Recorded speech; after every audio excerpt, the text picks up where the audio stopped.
अस्सलाम वालेकुम। आज हम एमडीकेट के लेक्चर स्टार्ट करेंगे।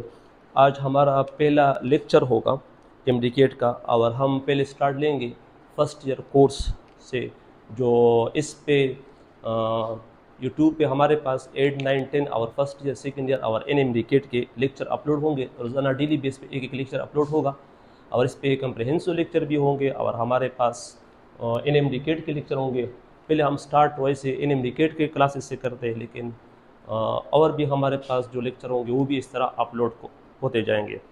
तो हमारा जो पहला लेक्चर होगा, जो हम फर्स्ट ईयर कोर्स से स्टार्ट लेंगे, तो हमारा जो पहला लेक्चर होगा वो हमारा पास chapter number 3 forces and motion से, chapter number 3 forces and motion से जो हमारा पास पहला लेक्चर होगा एनएमडीकेट के, जो पहला टॉपिक होगा वो हमारे पास क्या होगा, डिस्टेंस एंड डिस्प्लेसमेंट।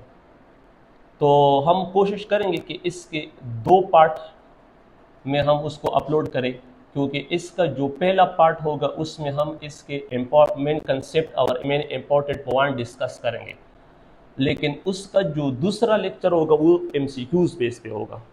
तो हम हर टॉपिक का कोशिश करेंगे कि दो दो लेक्चर्स, और एक एक लेक्चर तकरीबन 40-50 मिनट का एक एक लेक्चर होगा, और इसमें हम इस तरह सारा कोर्स कवर करेंगे, ठीक है ना। तो हम पहले स्टार्ट लेते हैं कि डिस्प्लेसमेंट क्या है और डिस्टेंस क्या है, और इन दोनों में जो मेन डिफरेंस है वो भी हम डिस्कस करेंगे। तो व्हाट इज डिस्प्लेसमेंट? तो ये जो डिस्प्लेसमेंट वर्ड है ये असल में दो वर्ड है। डिस्प्लेसमेंट मतलब किसी चीज को डिस्प्लेस करना, किसी एक जगह से दूसरी जगह रखना। तो अगर आप देख लो तो डिस्प्लेसमेंट का हम डिफिनीशन इस तरह करते हैं। अगर इसका आप पहले डिफिनीशन देख लो डिस्प्लेसमेंट का, तो वो ये करते हैं कि द चेंज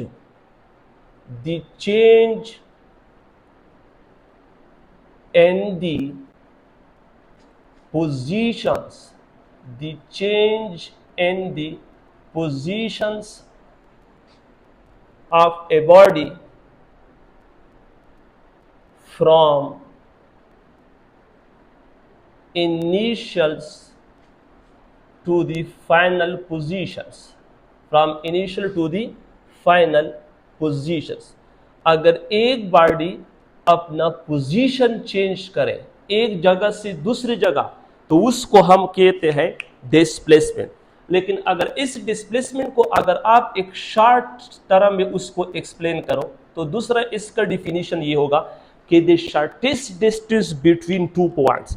तो इसका हम एक दूसरे इस तरह डिफाइन करते हैं अपने सिंपल वर्ड में कि शॉर्टेस्ट जो हमारे पास क्या होगा कि शॉर्टेस्ट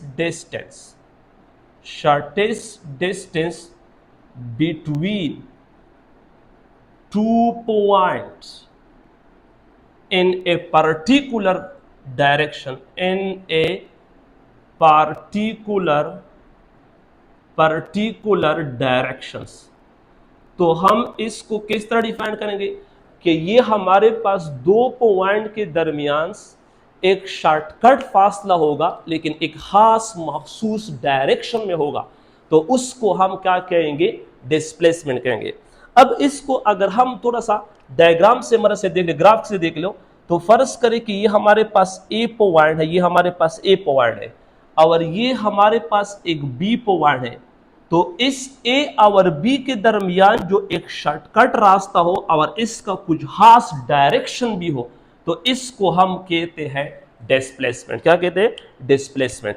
तो अब जो हमारे पास डिस्प्लेसमेंट, इसमें अगर आप थोड़ा सा इसको नेचर वाइज देख लो, तो नेचर वाइज हमारे पास क्या है, तो हमारे पास डिस्प्लेसमेंट जो है ना, displacement is a vector quantity. तो हमारे पास जो डिस्प्लेसमेंट है ना, ये हमारे पास एक वेक्टर क्वांटिटी है। मतलब वेक्टर क्वांटिटी हम चैप्टर 2 में फर्स्ट ईयर में पढ़ते हैं, 9th क्लास में इसको डिस्कस करते हैं कि वेक्टर क्वांटिटी उस क्वांटिटी को कहते हैं जिसका मैग्नीट्यूड भी हो और डायरेक्शन भी हो, और ये वेक्टर एडिशन लॉ को ओबे भी करे।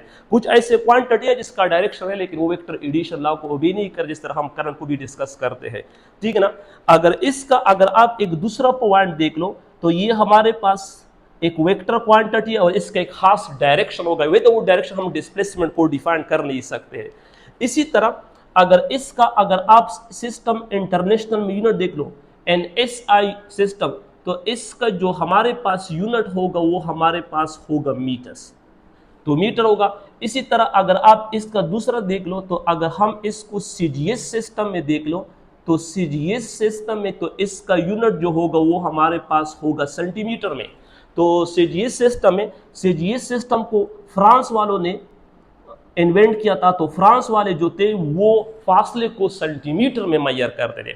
इसी तरह अगर आप FPS सिस्टम में देख लो, FPS सिस्टम को बरतानिया वालों ने इन्वेंट किया था, तो बरतानिया वाले फासले को फुट में मेजर करते थे। किसमें मेजर करते थे? फुट में मेजर करते। इसी तरह अगर आप इसका और पॉइंट देख लो कि इसका अगर हम डायमेंशन देख लो, तो डायमेंशन इसका होगा L, या इसको हम इस तरह भी लिख सकते हैं इसका डायमेंशन, या इसका हम डायमेंशन इस तरह भी लिख सकते हैं कि m की पावर 0, L की पावर 1 एंड T की पावर 0। मतलब डिस्प्लेसमेंट ना तो मास पे डिपेंड करता है ना तो टाइम पे डिपेंड करता है, ये सिर्फ हमारे पास डिपेंड करता है लेंथ पे। तो इसमें हमारे पास ये होगा। अब इसमें और अगर आप छोटे छोटे पॉइंट देख लो तो डिस्प्लेसमेंट में, तो वो डिस्प्लेसमेंट में हमारे पास छोटे पॉइंट क्या है कि डिस्प्लेसमेंट कैन बी, तो हमारे पास जो डिस्प्लेसमेंट होगा, डिस्प्लेसमेंट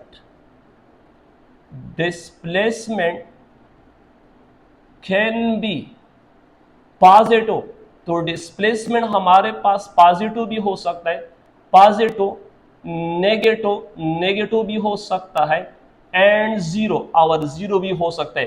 तो हमारे पास ये तीनों केसेस में डिस्प्लेसमेंट हो सकते हैं। अब पॉजिटिव कब होगा, नेगेटिव कब होगा और हमारे पास ये जीरो कब होगा? अब देख लो, अगर ये हमारे पास एक रेफरेंस पॉइंट है जहां से कोई बॉडी स्टार्ट ले ले, मतलब ये हमारे पास एक रेफरेंस पॉइंट है। अगर कोई बॉडी अपने रेफरेंस पॉइंट से दूर चल रही हो, अवे चल रही हो किसी ए पॉइंट तक, तो इसी टाइम हमारे पास जो डिस्प्लेसमेंट होगा वो पॉजिटिव होगा। तो डिस्प्लेसमेंट पॉजिटिव कब होगा? जब कोई बॉडी क्या कर रही हो, अपने मेन पॉइंट से, रेफरेंस पॉइंट से दूर चलती है, उसको हम क्या कहते हैं? Positive displacement. अब नेगेटिव डिस्प्लेसमेंट कब होगा? तो डिस्प्लेसमेंट एक वेक्टर क्वांटिटी है, तो अगर ये बॉडी राइट हैंड के बजाय अगर ये बॉडी लेफ्ट हैंड की तरफ जाए, तो उसी केस में हम डिस्प्लेसमेंट को एक नेगेटिव कंसीडर करेंगे। अब डिस्प्लेसमेंट जीरो कब होगा? अगर बॉडी जिस रेफरेंस पॉइंट से स्टार्ट ले ले और बॉडी अपनी ही रेफरेंस पॉइंट पे वापस आ जाए, कम बैक आ जाए सी पॉइंट पे, तो इसी टाइम हमारे पास जो डिस्प्लेसमेंट होगा वो जीरो होगा। तो मतलब डिस्प्लेसमेंट तीन किस्म के हो सकते हैं, तो नेगेटिव भी हो सकता है, पॉजिटिव भी हो सकता है और जीरो भी हो सकता है।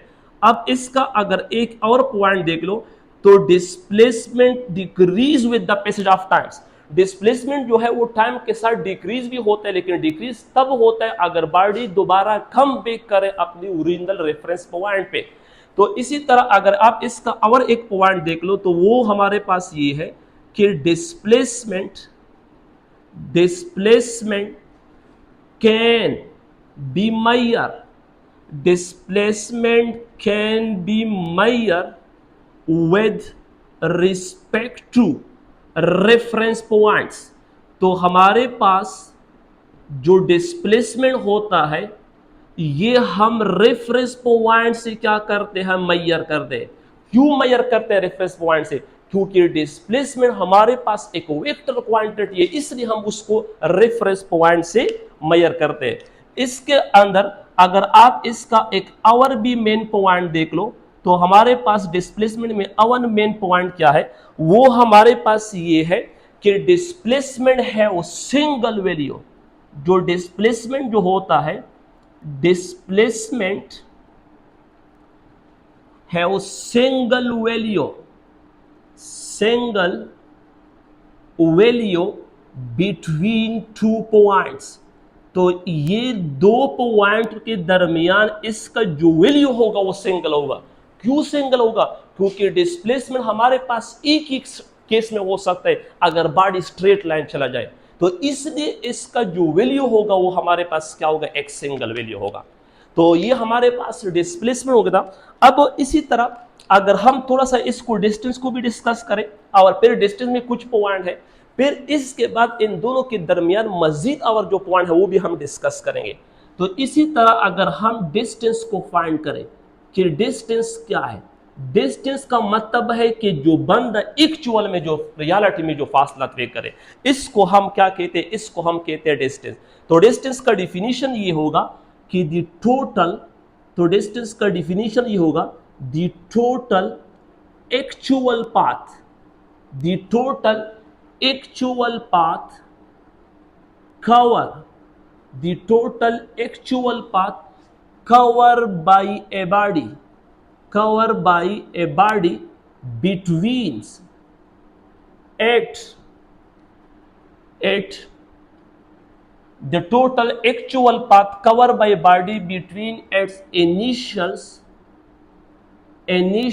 and final points। अगर दो पॉइंट के दरमियान जो रियल में फासला होगा, इसको हम क्या कहते हैं, इसको हम कहते हैं डिस्टेंस। अगर इसको मैं आपको डायग्राम की मदद से समझा सकूं तो हमारे पास क्या होता है, तो अगर हमारे पास ये भी एक बॉडी है, देख लो ये भी हमारे पास एक पॉइंट है, फर्ज करें कि ये आपका होम है, घर, और ये आपका जो बी पॉइंट है ये आपका कॉलेज है। तो कॉलेज, तो आप जब घर से कॉलेज की तरफ चलते हो तो आपके पास बहुत सारे रास्ते होते हैं, मतलब एक बंदा ए पॉइंट से बी पॉइंट तक इस वाले रास्ते से भी आ सकता है, और एक बंदा इसी पॉइंट से इसी पॉइंट तक इस रास्ते भी चल सकता है। ये जो एक्चुअल पाथ है, इस एक्चुअल पाथ को हम कहते हैं डिस्टेंस। ये हमारे पास क्या है, डिस्टेंस है। लेकिन आवर ए और बी के दरमियान एक और भी रास्ता है, शॉर्टकट रास्ता, जिसको हम कहते हैं जो स्ट्रेट लाइन फासला होगा, इसको हम कहेंगे डिस्प्लेसमेंट। ये हमारे पास डिस्प्लेसमेंट है। तो मतलब ए और बी के दरमियान बहुत सारे रास्ते, ये भी एक फासला है, तो इसको भी हम क्या कहेंगे, इसको भी हम डिस्टेंस कहेंगे। तो ये जो एक्चुअल पाथ होता है, रियलिटी में जो फासला होता है दो पॉइंट के दरमियान, तो इसको हम क्या कहते हैं, डिस्टेंस। बाकी अगर आप डिस्टेंस को देख लो तो डिस्टेंस और डिस्प्लेसमेंट का जो यूनिट होंगे डिफरेंट सिस्टम में, और इसकी जो डायमेंशन होगा वो सेम होगा। लेकिन एक मेन पॉइंट जो इसमें जो मेन डिफरेंस है वो हमारे पास क्या है, वो हमारे पास ये है कि distance is a scalar quantity, distance is a scalar quantity. जो हमारे पास डिस्टेंस है ये हमारे पास एक स्केलर क्वांटिटी है, स्केलर क्वांटिटी जिसका सिर्फ मैग्नीट्यूड हो, डायरेक्शन ना हो। तो इसलिए डिस्टेंस का कोई खास पर्टिकुलर डायरेक्शन नहीं होता है, इसको हम सिर्फ मैग्नीट्यूड से भी फाइंड करते हैं, तो इसलिए स्केलर क्वांटिटी है। तो इसके बाद दूसरा पॉइंट ये है कि distance can never be negative, distance can never be negative. जो हमारे पास डिस्टेंस होगा वो कभी नेगेटिव नहीं होगा। क्यों? क्योंकि मैग्नीट्यूड कभी नेगेटिव नहीं हो सकता है, क्योंकि डिस्टेंस एक स्केलर क्वांटिटी है और इसका सिर्फ मैग्नीट्यूड होगा, और मैग्नीट्यूड कभी नेगेटिव नहीं होगा। तो इसलिए डिस्टेंस जो होगा ये हमारे पास कभी भी नेगेटिव नहीं होगा। Distance is always positive. जो हमारे पास डिस्टेंस होगा, डिस्टेंस इज ऑलवेज पॉजिटिव। जो हमारे पास डिस्टेंस होगा ये हमेशा पॉजिटिव होगा। कभी कभी स्टूडेंट ये भी कहते हैं सर डिस्टेंस जीरो हो सकता है। डिस्टेंस सिर्फ एक ही केस में जीरो हो सकता है, अगर बॉडी स्टार्ट ही ना ले ले। लेकिन अगर एक दफा बॉडी चलना स्टार्ट करे तो फिर हमारे पास डिस्टेंस कभी जीरो नहीं हो सकता है। और इसके बाद अगर आप इस पॉइंट को भी डिस्कस करो, और वो पॉइंट हमारे पास क्या है कि distance is increase with the passage of times. जो हमारे पास डिस्टेंस होता है, distance can be increase, distance जो होगा distance can be increase with the passage of times, passage of times. जो डिस्टेंस होता है ये हमारे पास इंक्रीज होता है टाइम के साथ साथ। क्यों? क्योंकि बॉडी इनिशियल इस तरह नहीं होगा कि बॉडी इस सी पॉइंट से स्टार्ट ले ए तक आ जाए और पे ए से सी तक आ जाए तो मतलब डिस्टेंस जीरो होगा। नो, हाँ डिस्प्लेसमेंट जीरो होगा लेकिन डिस्टेंस नहीं होगा। क्यों? क्योंकि डिस्टेंस का डिफिनीशन ये है कि द एक्चुअल पाथ, एक्चुअल का मतलब ये है कि रियलिटी में तो इस बंदे ने फासला तो तय किया है, तो इसलिए इसका डिस्टेंस जीरो नहीं होगा बल्कि डिस्प्लेसमेंट जो हमारे पास होगा वो जीरो होगा। लेकिन एक दूसरा मेन पॉइंट और वो हमारे पास क्या है कि इफ या ए वन डायमेंशनल मोशंस, अगर हमारे पास एक dimensions and one dimensional motions, अगर एक डायमेंशन हमारे पास थ्री डायमेंशन होते हैं, मतलब हम प्रोजेक्टाइल को भी डिस्कस करेंगे, प्रोजेक्टाइल द टू डायमेंशंस, तो a one dimensional motions the magnitude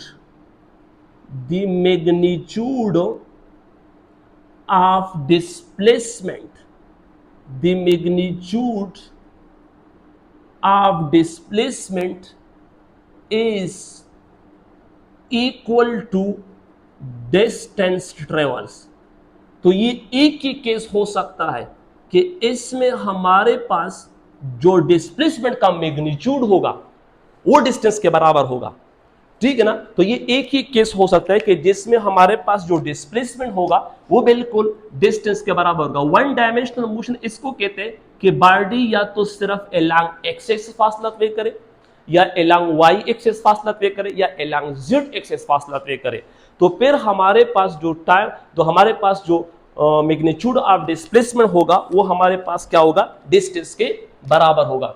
अब इसके बाद एक और इसमें जो जबरदस्त पॉइंट है वो ये है कि distance have infinity value between two points. जो हमारे पास डिस्टेंस है, तो डिस्टेंस क्या होता है कि distance have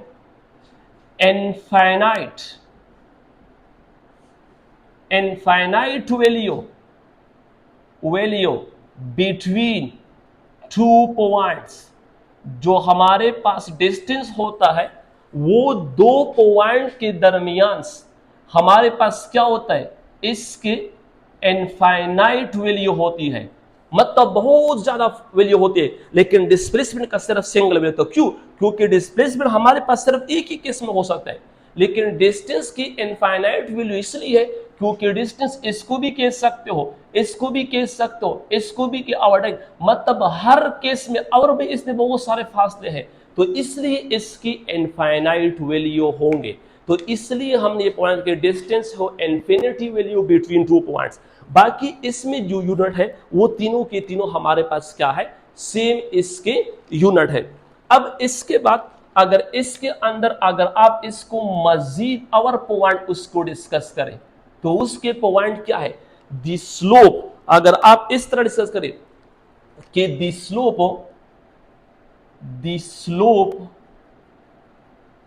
of distance, the slope of distance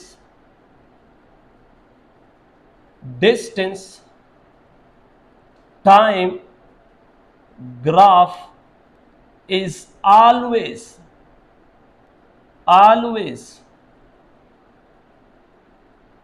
greater than 1 या R0।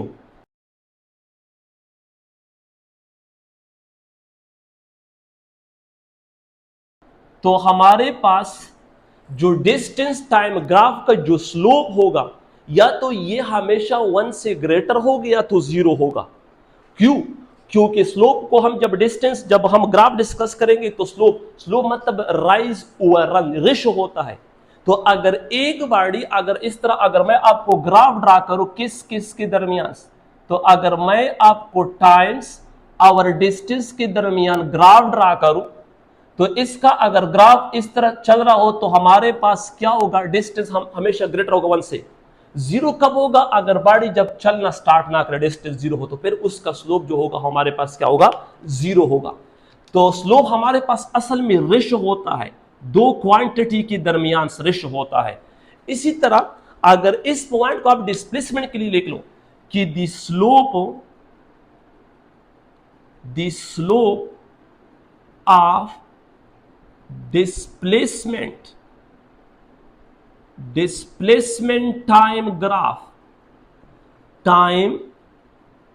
graph is maybe negative, लेकिन जो डिस्टेंस टाइम ग्राफ होगा वो कभी नेगेटिव नहीं होगा, लेकिन डिस्प्लेसमेंट टाइम ग्राफ जो होगा वो हो सकता है कि नेगेटिव आ जाए, क्योंकि यहां मैंने आपको समझाया क्योंकि डिस्प्लेसमेंट नेगेटिव हो सकता है, और इसका रीजन भी समझाया कि डिस्प्लेसमेंट तब नेगेटिव होगा अगर हम राइट को पॉजिटिव कंसीडर करते हैं तो हम लेफ्ट को नेगेटिव कंसीडर करेंगे, क्योंकि डिस्प्लेसमेंट एक वेक्टर क्वांटिटी है, तो इसलिए इसकी नेगेटिव, लेकिन डिस्टेंस टाइम ग्राफ कभी नेगेटिव नहीं होगा। इसी तरह अगर आप इसका और 2-3 पॉइंट देख लो तो वो हमारे पास क्या होगा कि area under the speed time graph, हमारे पास क्या होगा कि area under the speed time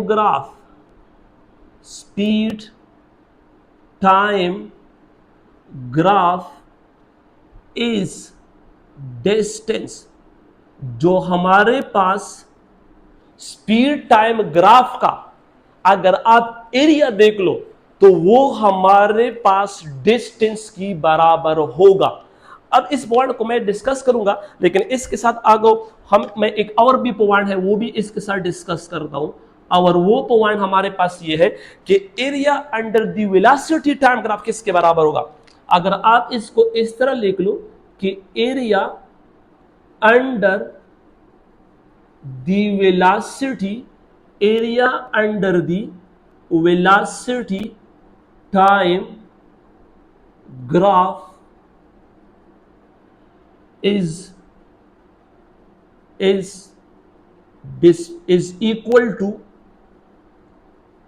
equal to displacement, तो इसका जो एरिया होगा वेलोसिटी टाइम ग्राफ का तो वो हमको डिस्प्लेसमेंट बताएगा। अब इसका हम एरिया किस तरह मालूम करते हैं, तो एरिया हम मालूम करते किस तरह कि हमारे पास लेंथ जरबेट। तो अब देख लो, अगर हम जब ग्राफ इस तरह, आपने ग्राफ एक दफा कंप्रिहेंसिव लेक्चर में आपने कॉलेज लेवल में आपने एक्सप्लेन किया है, लेकिन इसको हम फिर भी एक्सप्लेन करेंगे ग्राफ को। अगर मैं आपको स्पीड टाइम ग्राफ बता दूं तो हम टाइम को एक्स एक्सिस पे प्लॉट करते हैं और स्पीड को हम वाई एक्सिस पे प्लॉट करते हैं। तो अब एरिया हम किस तरह मालूम करते हैं, मतलब लेंथ जरबेट, तो लेंथ हमारे पास क्या है, मतलब एल जरब एल या velocity into speed into times. तो अब हमारे पास स्पीड किसके बराबर है, इसका देख लो, हमारे पास बराबर होगा, अगर इसका हम इक्वेशन देख लो तो वो होगा डिस्टेंस डिवाइड बाय टाइम्स, और एक टाइम हमारे पास ये भी है, तो इन टाइम को टाइम के साथ तबाव बर्बाद करो ना, जब तबाव बर्बाद हो जाएगा तो हमारे पास ये सिंपल डिस्टेंस आएगा। तो हमारे पास area under the speed time graph जो होगा वो डिस्टेंस के बराबर होगा। लेकिन अगर आप area under the velocity time graph देख लो तो वेलोसिटी हम इस तरह डिफाइन करते हैं, क्योंकि स्पीड और वेलोसिटी में फर्क सिर्फ है कि वो डिस्टेंस डिवाइड बाय टाइम है, और ये हमारे पास डिस्प्लेसमेंट वर्सेस टाइम है, और ये भी हमारे पास टाइम, तो टाइम को टाइम से काट लो तो इसका हमारे पास क्या होगा, डिस्प्लेसमेंट आएगा। तो मतलब ये है कि इन दो जो पॉइंट थे इसका मत ये था, इसका जो एक्सप्रेशन था वो हमारे पास क्या था, ये था। तो ये हमारे पास डिस्टेंस और डिस्प्लेसमेंट था, इसमें मेन पॉइंट थे वो भी हमने डिस्कस किए। अब इसके अंदर मजीद और भी मेन पॉइंट है वो भी डिस्कस करते हैं। तो आप इससे स्क्रीनशॉट ले लो और फिर मैं इस बोर्ड को फिर रेस करता हूँ, और मैं वीडियो कलेंट भी देखता हूँ कि ज़्यादा ना हो जाए, ठीक है। तो अभी बहुत टाइम है तो इसको मैं रेस करता हूँ, ठीक है ना। आपने स्क्रीनशॉट लिया होगा उसका। तो अब हमारे पास अब इसमें मजीद पॉइंट क्या है तो वो भी डिस्कस करेंगे।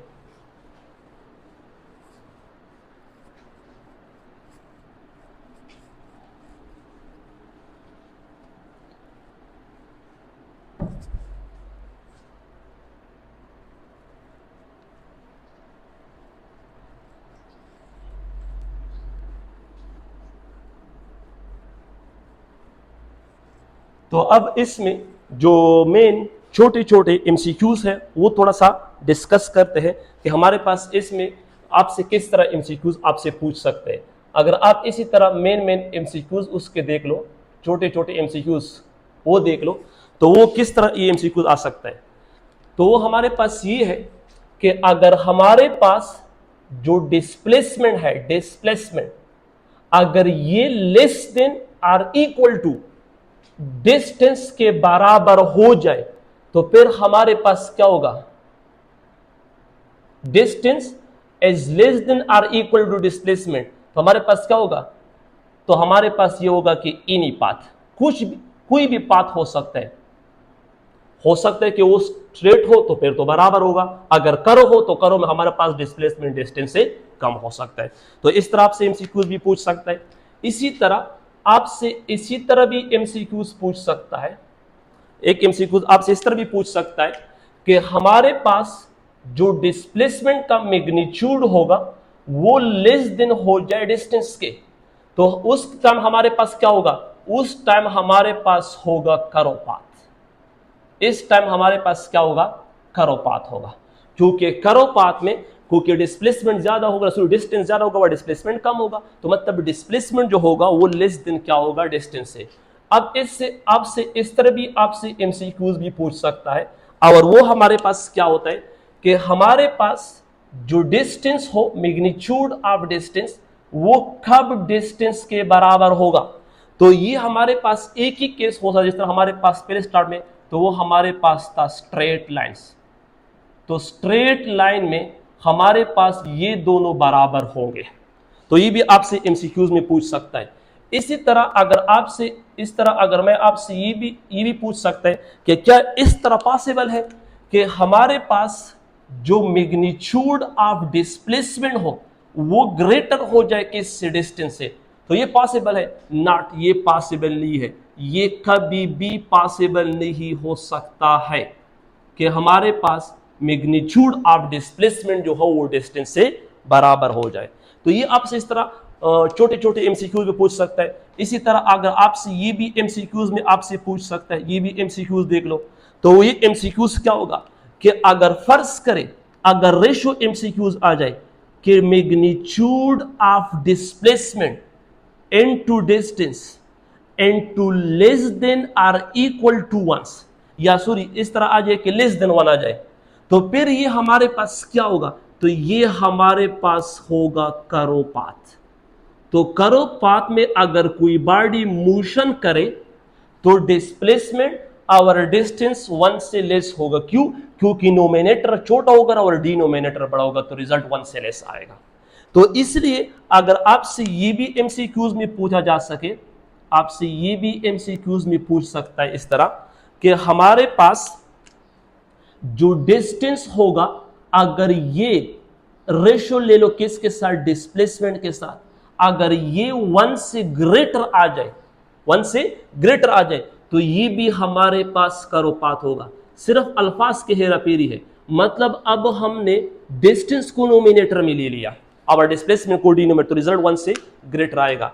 इसी तरह अगर आपसे ये भी एमसीक्यूज में पूछा जाए और वो ये है कि डिस्टेंस और डिस्प्लेसमेंट कब इक्वल होंगे, मतलब अगर आप डिस्टेंस वर्सेस डिस्प्लेसमेंट का या आर डिस्प्लेसमेंट का रेशो अगर आप डिस्टेंस से ले लो, अगर ये बिल्कुल 1 के बराबर हो जाए तो फिर ये हमारे पास कौन सा पाथ होगा, तो ये हमारे पास होगा स्ट्रेट लाइंस।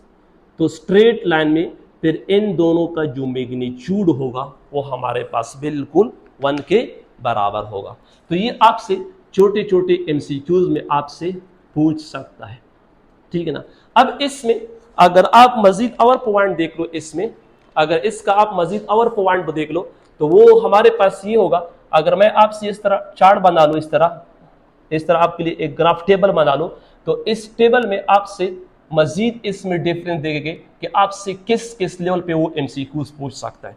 तो अब इधर देख लो तो वो किस किस लेवल पे एमसीक्यूज पूछ सकता है।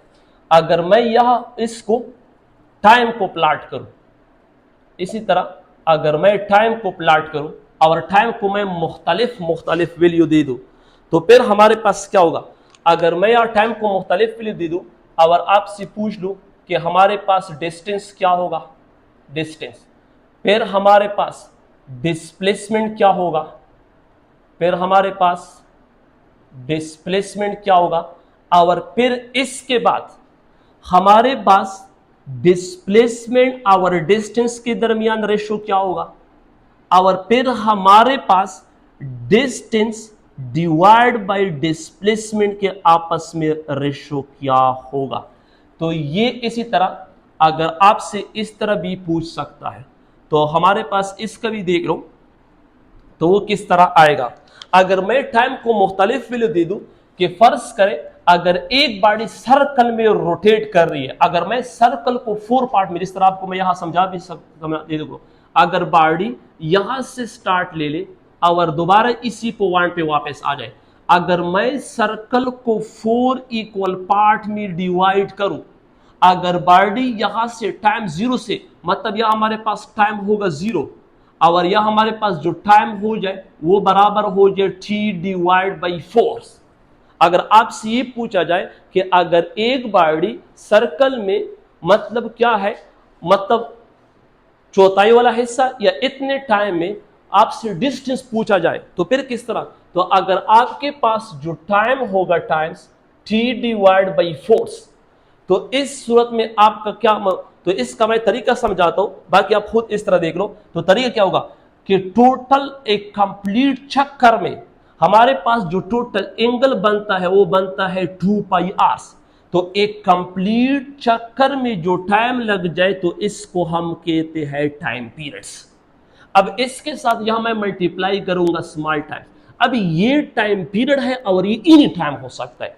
अब इन टाइम ये होगा कि t डिवाइड बाई 4, तो आप इसको यहां पुट कर सकते हो कि 2 pi R divide by T और स्मॉल टी की जगह आप लगाएंगे कि t डिवाइड बाई 4। तो ये t इस t के साथ दबाव बर्बाद हो जाएगा और ये 2 1s are 1 2 2s are 4। तो इससे आ जाएगा हमारे पास पाई आर डिवाइड बाई 2। तो अगर आपसे पूछ जाए कि अगर उसने इतने टाइम फासला या 1/4 पास, तो हमारे पास डिस्टेंस क्या होगा, पाई आर डिवाइड बाई 2 होगा। लेकिन अगर आपसे पूछा जाए डिस्प्लेसमेंट क्या होगा, तो अब इस पॉइंट, एक पॉइंट हमारे पास ये है और दूसरा पॉइंट हमारे पास ये है, तो ये इसको मैं ए पॉइंट नाम देता हूं और इसको बी। तो ए और बी के दरमियान जो शॉर्टकट मतलब डिस्प्लेसमेंट पूछ रहा है, तो ये ए और बी के दरमियान जो शॉर्टकट फासला है वो हमारे पास ये है, डिस्प्लेसमेंट ये है। तो अब ये एक राइट एंगल ट्राइंगल बन गया, ये देख लो, ये एक राइट एंगल ट्राइंगल बन रहा है। तो इस राइट एंगल ट्राइंगल में ये वाला एंगल बन रहा है 90। तो 90 के सामने हमारे पास होता है हाइपोटेन्यूज और हाइपोटेन्यूज हमारे पास है डिस्प्लेसमेंट हमसे पूछ रहा है। और ये एक हमारे पास क्या होगा, एक बेस होगा और ये भी परपेंडिकुलर होगा। तो अब देख लो, जो बेस है वो भी सर्कल की रेडियस और परपेंडिकुलर है वो भी सर्कल की रेडियस। तो इस पे हम यूज करते हैं पाइथागोरस थ्योरम। तो पाइथागोरस थ्योरम हमारे पास किस तरह आता है कि वो हमारे पास आता है कि hypotenuse is equal to base square n2 plus perpendicular का n2 होल स्क्वायर। तो ये इस तरह हमारे पास आता है। तो अब बेस देख लो, वो भी r है तो बेस का स्क्वायर है तो r स्क्वायर प्लस परपेंडिकुलर भी r है तो उस परपेंडिकुलर का स्क्वायर वो भी r square n2 whole under root. तो अब इन दोनों का 1 1 हम यहां लिखते हैं, तो इससे हमारे पास आएगा कि 2r स्क्वायर। तो r स्क्वायर को अंडर रूट से बाहर करो तो ये हमारे पास सिंपल r के बराबर हो जाएगा। तो हमारे पास जो डिस्प्लेसमेंट होगा वो बराबर हो जाएगा कि 2 अंडर द रूट n2r, इसके बराबर हो जाएगा।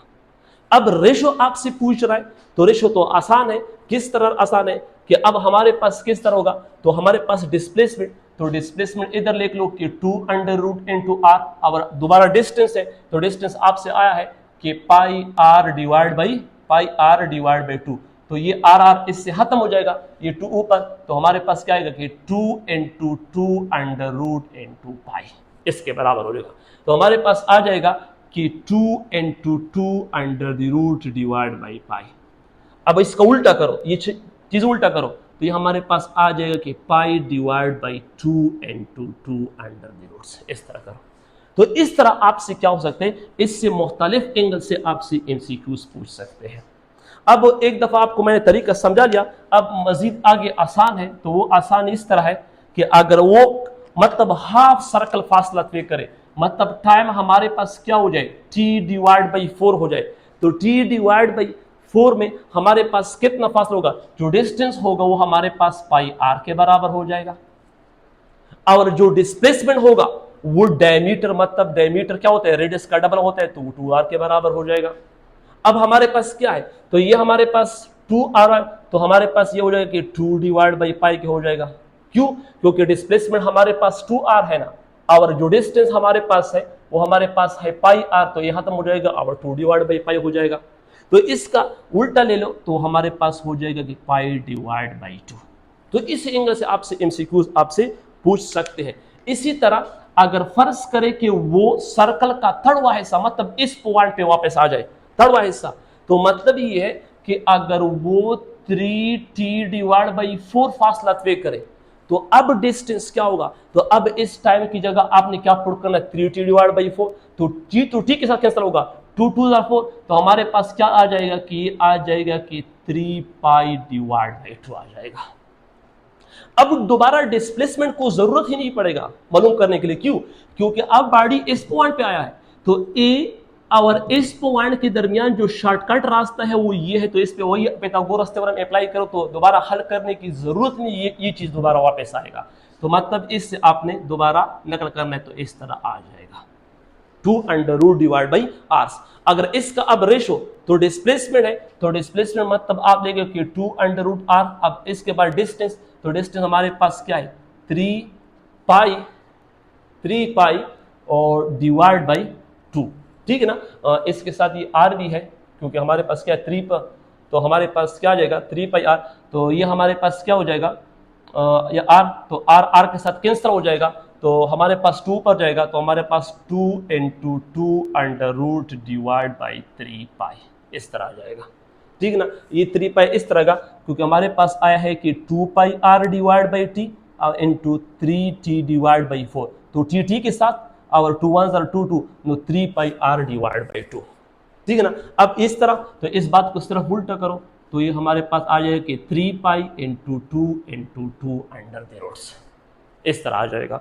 अब लास्ट वन, इसमें हमारे पास जो लास्ट वन केस है वो हमारे पास क्या है, अगर इसको मैं लास्ट वन आपको एक्सप्लेन करूं तो वो हमारे पास ये है कि अगर ये कंप्लीट रोटेशन फासला तय करे, कंप्लीट चक्कर, तो कंप्लीट चक्कर में जो डिस्टेंस होगा वो बिल्कुल सर्कल के सर्कल मतलब 2 पाई आर के बराबर होगा। लेकिन डिस्प्लेसमेंट, क्योंकि बॉडी क्लोज लूप में हमारे पास जो डिस्प्लेसमेंट होता है वो 0 हो जाता है। लेकिन अब रेशो मांगा जाए तो 0 divide by anything, result will be 0। लेकिन अगर उल्टा मांगा जाए कि मतलब एनीथिंग डिवाइड बाई 0, तो ये हमारे पास बराबर हो जाएगा इन्फिनिटी के, इसके बराबर हो जाएगा।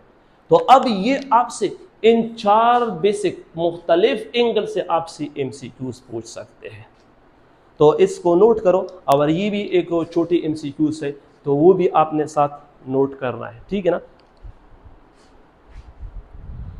तो ये भी आपने नोट करना है।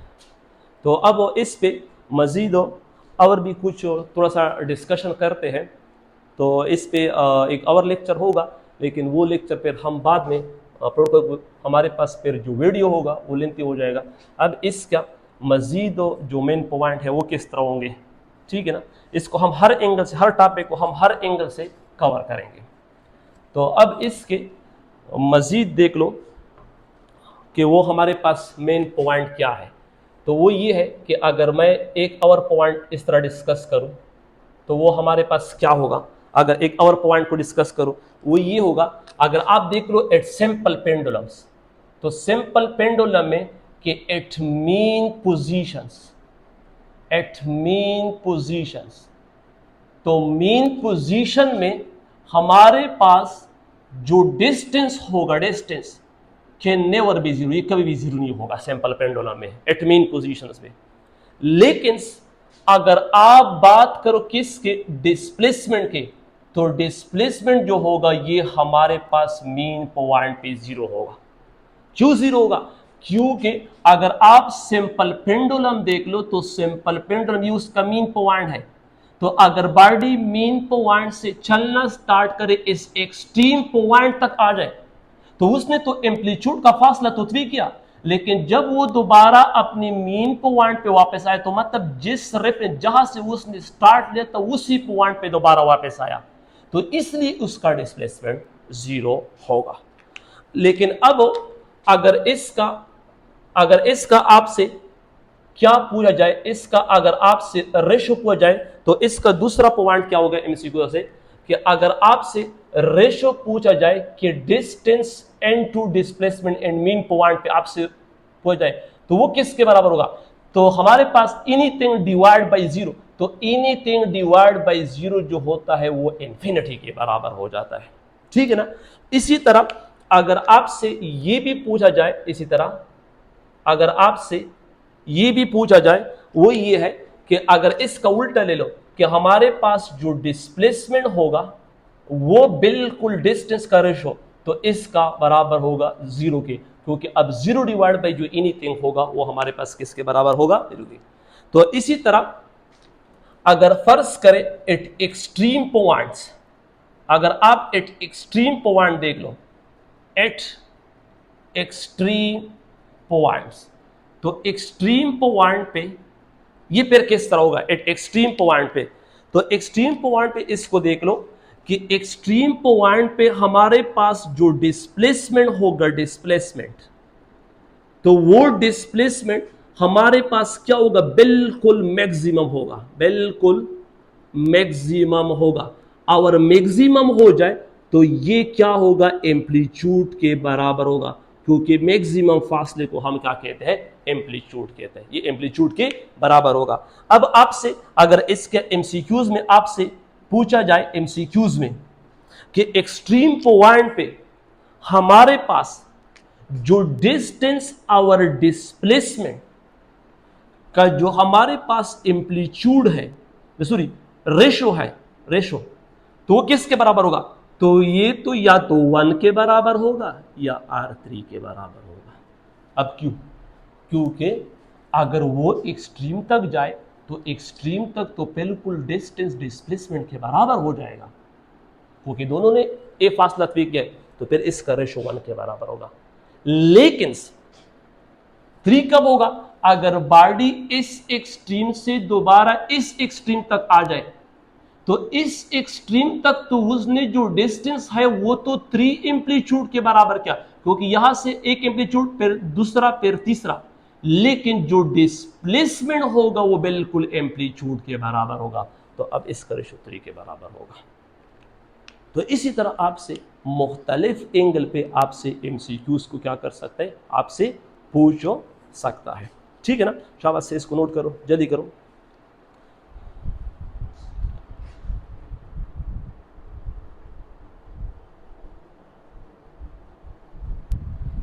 अब इसको एक 5 मिनट इस पे और भी लेक्चर करते हैं, तो कि कल और फिर उस पर एक लेक्चर होगा, कि फिर कल वाला लेक्चर इस पर इतना लेंथी ना हो, तो इसलिए हम इस पे एक और लेक्चर करते हैं, ठीक है ना।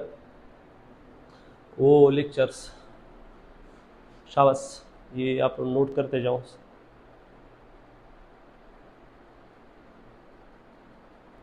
ठीक है ना। तो अगर इस पे ये होगा कि, तो अब मैं वीडियो का लेंथ देख लूँ कि कितना हो गया, बहुत ज़्यादा तो नहीं हो गया, ये तो वीडियो का लेंथ बहुत ज़्यादा होगा। चलो इस पे कल इंशाल्लाह और मज़ीद पॉइंट है वो भी कल इंशाल्लाह डिस्कस करेंगे, और इसमें और फिर इसमें एमसीक्यूज़ का भी एक वीडियो उस पर होगा। और एक पॉइंट इसमें ये भी है, शायद वो हमसे पहले भूल गया, वो पॉइंट हमारे पास ये तभी ध्यान में आया, तो वो हमारे पास ये है कि ये जो हमारे पास डिस्टेंस है ना, डिस्टेंस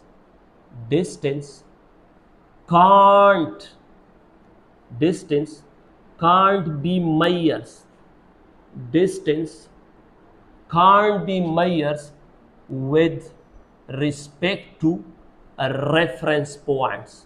जो हमारे पास जो डिस्टेंस होगा वो हम क्या करेंगे,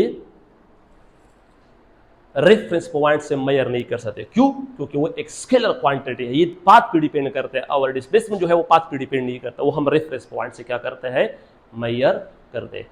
तो अब इस भी एक लेक्चर हो गया, कल इंशाल्लाह इसका दूसरा लेक्चर भी हम अपलोड करेंगे। तो इस तरह ये सीरीज चलता जाएगा और आप इस वीडियो को इस तरह देखते जाओ। ठीक है, खुदा हाफिज़।